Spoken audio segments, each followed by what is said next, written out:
they murdered so many hereros. They tortured and slaughtered so many men and women of that nation that until as recently as the 1940s, Herero women were still so traumatized by what had happened that they were not producing any young at all. But in spite of the hideous genocide committed by General Van Trotha, in spite of the multiple murders, the Herero people clung to the Christian faith. Why? Exactly why?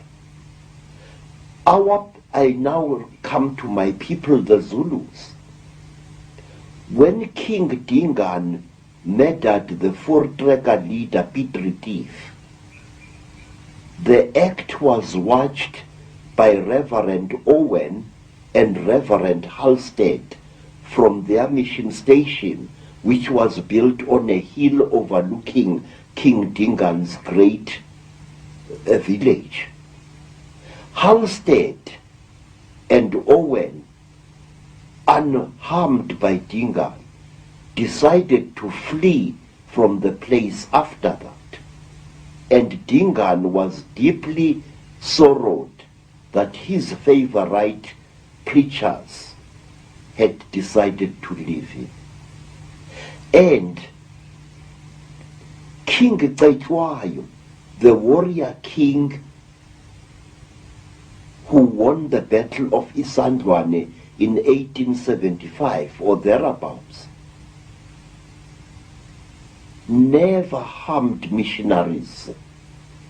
And a king who followed Cetshwayo, King Dinizulu, who was brutally tortured by the English, had a great friend in Bishop Colenso, a Christian bishop, and his daughters, one of whom was called Mary. Although he had suffered so much at the hands of the British authorities, King Dinizulu never abandoned his white Christian friends. They comforted him, and he depended desperately upon them and their Bible in his darkest hours. Would the same basic story, Credo, be true of how the British or the Illuminati based in Britain took over Australia too? Yes, I have found exactly the same stories. The Aborigines, like Africans, were deliberately softened up long before they were colonized by the white people. There were men, mysterious men, who often posed as gods, who undermined the will of the Aborigines to resist the encroachment of the colonialists. It's also interesting that Captain Cook, who is the guy who's supposed to have, quote, discovered Australia, New Zealand, that area of the world, yes, was actually sponsored and funded and in fact controlled by the Royal Society, which was a Freemasonic and is a Freemasonic science operation based in London. Yes, sir. Let me show you another interesting thing. There is a man I have been investigating in vain for over 40 years now. A man who committed acts of hideous genocide upon our people here in South Africa. A man of whom historians are so fond that he is practically a white cow whom you may not dare to point a finger at. If you see me sitting in front of you, a man who was demonized over 30 years ago by the South African news media, it was because I asked questions about this white man, Sir George Grey. Who was Sir George Grey? What was he? Was he a Freemason? Was he an Illuminati? How is it that this Sir George Grey, who is the actual founder of the most oppressive laws that British colonialism ever settled our people with, apartheid was laid down by Sir George Grey. The carrying of identity papers was laid down by Sir George Grey in the 1850s, in the last century. And Sir George Grey dealt our kings a mortal blow. But let me first tell you, this man was sent from London to quell a Maori rebellion in New Zealand, which had defeated the efforts of military men. The Maori were unstoppable. Their rebellion was blazing like a bushfire through New Zealand.